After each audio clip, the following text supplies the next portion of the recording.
Russia is a land of deep forests, wide rivers, endless snow, and powerful stories. To understand Russia, we must go back more than 1,000 years, to a time when the land was wild and the people lived close to nature. Long before there was a country called Russia, Slavic tribes lived across Eastern Europe. They farmed the land, fished in rivers, and traded with nearby peoples. Life was hard, but simple. These early people believed in nature spirits, gods of thunder, fire, and earth.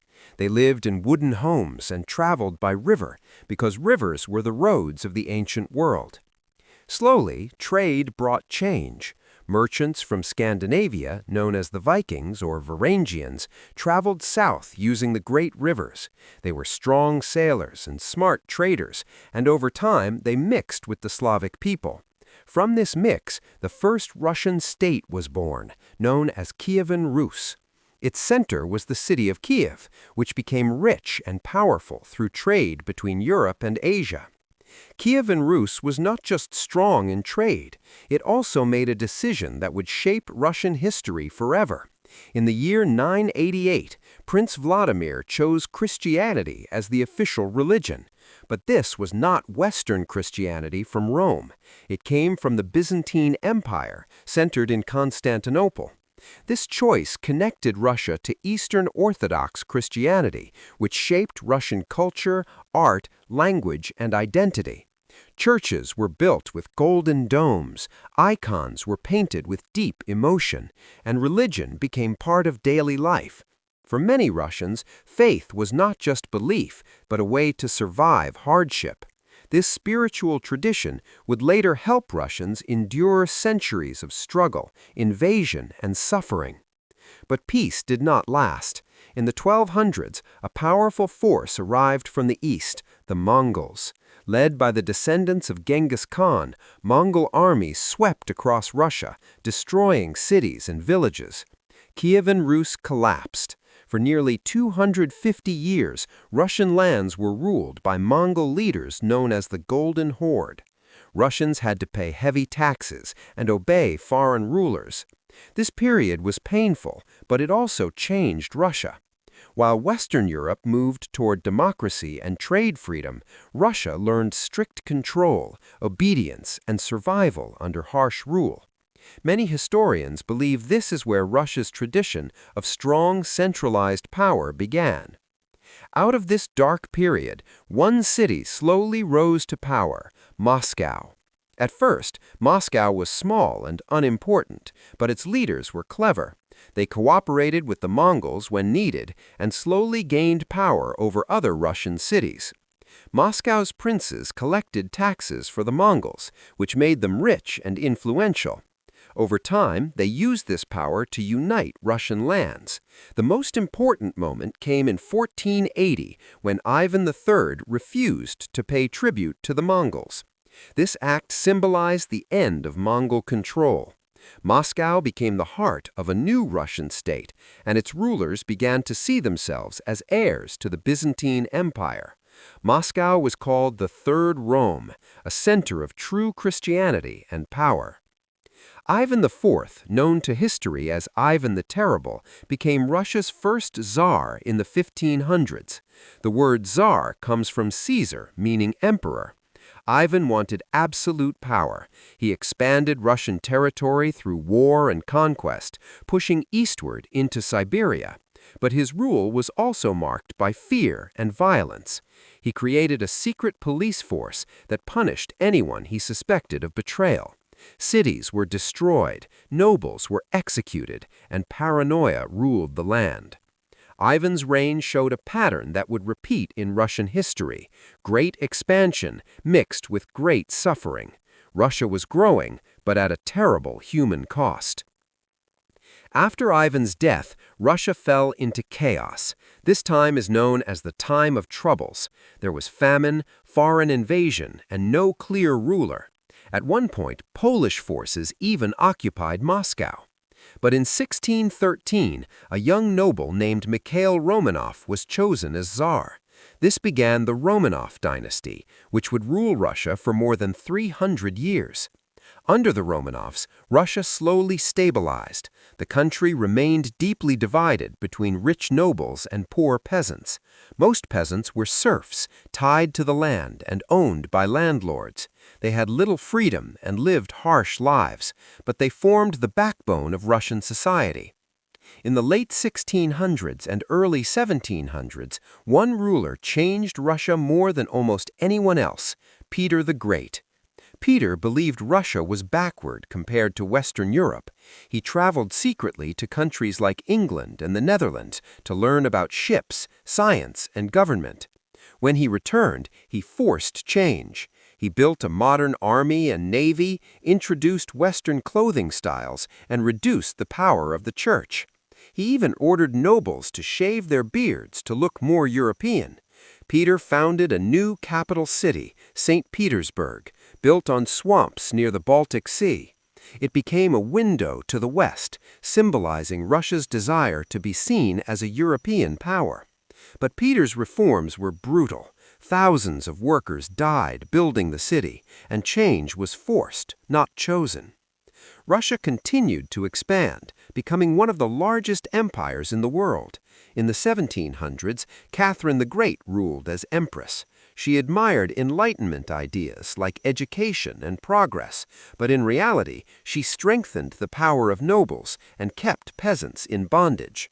Under her rule, Russia expanded south and west, gaining access to the Black Sea and becoming a major European power. Yet beneath the glitter of palaces and art, most Russians lived in poverty. The gap between rulers and the people grew wider, creating tension that would explode in the future. By the 1800s, Russia faced new challenges. Western Europe was industrializing, but Russia remained mostly agricultural. Serfdom held the economy back. In 1861, Tsar Alexander II finally freed the serfs, a major step forward. But freedom came with debt and hardship, and many peasants remained poor. New ideas like socialism and revolution spread among workers and students. Writers like Tolstoy and Dostoevsky explored the deep emotional and moral struggles of Russian life, showing the world a nation searching for meaning and justice. As the 20th century approached, Russia stood at a crossroads. It was powerful, vast, and rich in resources, but deeply unstable. The people were tired of poverty, war, and autocratic rule. The storm was coming, and it would change not only Russia, but the entire world. Russia moved into the 20th century carrying heavy weight from its past, and that weight was felt most by ordinary people. Life for workers and peasants was extremely hard. Factories were growing in cities like St. Petersburg and Moscow, but workers labored long hours for very low pay and unsafe conditions. Peasants, even after the end of serfdom, struggled with debt and hunger. At the same time, the royal family lived in great luxury, far away from the daily pain of the people. Tsar Nicholas II believed strongly in absolute rule. He thought God had chosen him to lead Russia, and he resisted sharing power. This deep gap between the rulers and the people created anger, frustration, and hopelessness. Many Russians began to believe that peaceful change was impossible and that only revolution could bring justice. In 1905, that anger exploded for the first time. Thousands of workers marched peacefully to the Winter Palace to ask the Tsar for better working conditions and basic rights.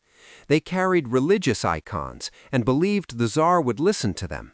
Instead, soldiers fired on the crowd. Hundreds were killed. This day became known as Bloody Sunday, and it shattered the image of the Tsar as a caring father figure. Protests spread across the country. Strikes shut down factories, and rebellions broke out in the countryside. Nicholas II was forced to make promises. He allowed a parliament called the Duma and spoke of reforms, but these promises were weak and often ignored. The Tsar still held real power, and the anger continued to grow beneath the surface. World War I pushed Russia closer to collapse. When the war began in 1914, many Russians felt patriotic and hopeful, but the Russian army was poorly prepared. Soldiers lacked weapons, food, and proper training. Millions were killed or wounded. At home, the economy collapsed, food became scarce, prices rose, and cities faced hunger and chaos. Nicholas II made the disastrous decision to take command of the army himself, leaving the government in the hands of his wife, Alexandra. She relied heavily on a mysterious holy man named Rasputin, whose influence damaged the reputation of the royal family even more. By 1917, Russia was exhausted. People were starving, soldiers were deserting, and faith in the Tsar was gone. In February 1917, protests over bread shortages turned into a full revolution. Workers went on strike, soldiers refused to shoot protesters, and the government fell apart. Nicholas II was forced to abdicate the throne, ending over 300 years of Romanov rule. A new temporary government was formed, promising freedom and democracy. For the first time, Russians experienced free speech and political activity, but the new government made a critical mistake. It continued the war. It also failed to solve the land problem for peasants. At the same time, another force was rising, the Bolsheviks, led by Vladimir Lenin. They promised peace, land, and bread. Their message was simple and powerful, and it spoke directly to the suffering people. In October 1917, the Bolsheviks seized power in a second revolution. They overthrew the temporary government and took control of key buildings in Petrograd. Lenin declared a new socialist state. Soon, Russia withdrew from World War I, but peace did not come easily. A brutal civil war followed between the Red Army, loyal to the Bolsheviks, and the White Army, made up of former nobles, military officers, and foreign supporters. The Civil War lasted several years and caused massive suffering. Millions died from fighting, famine, and disease. In the end, the Bolsheviks won. In 1922, the Soviet Union was officially created. Russia was now the core of a new communist state built on the idea of equality and shared ownership. Under Lenin, the new government worked to rebuild the broken country. Industries were nationalized, land was taken from landlords, and education was expanded. But the economy struggled, and Lenin introduced a limited return to private trade to stabilize the nation. Lenin's health declined, and after his death in 1924, a fierce power struggle followed. Out of this struggle emerged Joseph Stalin. Stalin was not a great speaker like Lenin, but he was extremely patient and ruthless. He slowly removed his rivals and gained total control. Once in power, Stalin transformed the Soviet Union through fear, force, and rapid change. Stalin believed the Soviet Union had to industrialize quickly or be destroyed by enemies. He launched massive economic plans that forced the country to modernize. Factories, dams, and railroads were built at incredible speed, but the cost was enormous. Millions of peasants were forced into collective farms. Those who resisted were punished or killed. A terrible famine followed, especially in Ukraine, where millions starved to death. At the same time, Stalin created a system of terror. During the Great Purge of the 1930s, millions of people were arrested, sent to labor camps, or executed. No one was safe. Fear became a part of everyday life. Yet, through suffering, the Soviet Union became a major industrial power. Then came World War II, known in Russia as the Great Patriotic War. In 1941, Nazi Germany invaded the Soviet Union. The attack was sudden and brutal. Entire cities were destroyed, and millions were killed. But the Soviet people resisted with incredible strength. The Battle of Stalingrad became a turning point, where Soviet forces stopped the German advance. The war demanded unimaginable sacrifice. Entire families were lost. Cities like Leningrad survived long sieges with almost no food.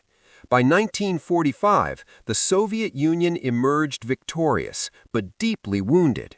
More than 20 million Soviet citizens had died. The victory brought pride and respect, and the Soviet Union became one of the world's two superpowers. After the war, Eastern Europe fell under Soviet influence, and the Cold War began. The Soviet Union and the United States became rivals, each representing different systems and values. Inside the Soviet Union, life remained controlled. The government censored speech, limited travel, and watched its citizens closely. After Stalin's death in 1953, some changes came. Nikita Khrushchev criticized Stalin's crimes and eased some repression. Life became slightly more open, but the system remained strict. Later leaders focused on stability rather than reform. Over time, the economy slowed, corruption grew, and people lost faith in the future. By the 1980s, the Soviet system was struggling to survive. Mikhail Gorbachev became leader and introduced reforms known as glasnost and perestroika, meaning openness and restructuring. He wanted to modernize the country and reduce fear. People could speak more freely, and relations with the West improved. But these changes also weakened control. Nationalist movements grew, the economy worsened, and trust in the government collapsed. In 1991, the Soviet Union officially dissolved. Russia became an independent country once again, ending a powerful but painful chapter of history. When the Soviet Union collapsed in 1991, millions of people woke up in a completely new world. One day, they were citizens of a powerful superpower, and the next day, that country no longer existed. Russia was suddenly on its own again, trying to find a new identity after more than 70 years of communist rule. The 1990s were a time of deep confusion and pain. The government moved quickly toward capitalism, selling state businesses to private owners. A small group of people became extremely rich almost overnight. They were called oligarchs. But for most Russians, life became harder. Savings disappeared because of inflation, factories closed, unemployment rose, crime spread through cities. Many people felt betrayed and forgotten. They had lost not only economic security, but also pride and direction. Boris Yeltsin, Russia's first president, promised freedom and democracy, but his leadership was chaotic. Political fights, corruption, and economic collapse damaged trust in democracy. Many Russians began to feel that strong leadership was more important than freedom. By the end of the decade, people were tired. They wanted stability, order, and respect on the world stage. In 2000, Vladimir Putin became president. He spoke calmly and confidently. He promised to restore Russia's strength. Under his leadership, the government took back control from oligarchs, strengthened the military, and used Russia's vast oil and gas resources to rebuild the economy. For many people, life became more stable. Wages improved, pensions were paid, and the chaos of the 1990s slowly faded from memory. At the same time, power became more centralized. Independent media weakened.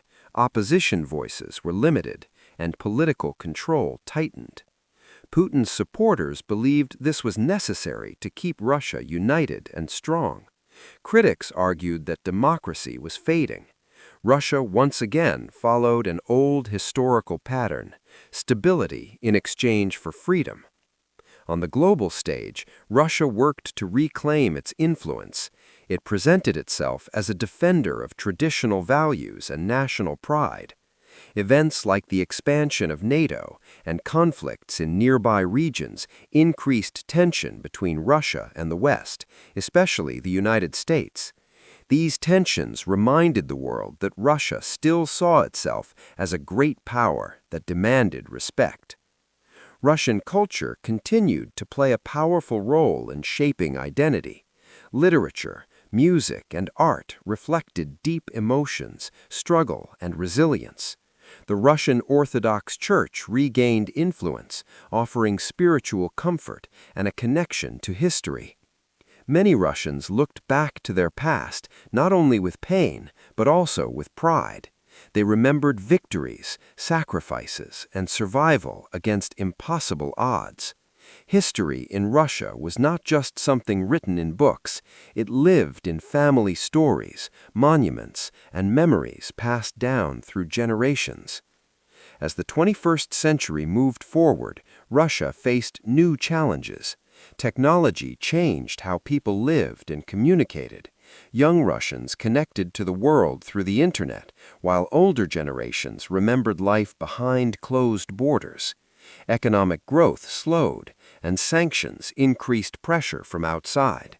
Still, Russia remained a land of contrasts. Great cities like Moscow and St. Petersburg showed modern life, while remote villages struggled with poverty. The country stretched across 11 time zones, holding many cultures, languages, and traditions under one flag. Through all these changes, one thing remained constant. Russia's history shaped how its people saw the world. Centuries of invasion taught caution. Long periods of strong rule taught obedience and endurance. Repeated suffering created deep emotional strength. Russians learned to survive winters, wars, hunger, and political storms. They learned to wait, to endure, and to hope quietly. This history explains why Russia often chooses strength over softness, unity over division, and tradition over rapid change. When we look at Russia today, we are not just seeing a modern nation, we are seeing the result of a very long journey. From ancient Slavic tribes to mighty czars, from communist revolution to modern power politics, every chapter left a mark. Russia is not simple, and it never has been. It is a country shaped by geography, hardship, faith, and ambition. To understand Russia, we must listen to its past. We must hear the voices of peasants, soldiers, writers, rulers, and dreamers who lived and died on this vast land. So as our story comes to an end, remember this: Russia is more than headlines and politics. It is a human story, a story of survival, a story of struggle, a story of pride and pain mixed together. And like all great stories, it is still being written. What comes next will depend, as it always has, on the people who carry this history in their hearts. If you enjoyed this journey through time, take a moment to reflect on one question. How much of a nation's past lives inside its present, and how much of our own history shapes who we are today? Thank you for being here with me. This was the story of Russia, told simply, honestly, and from the heart.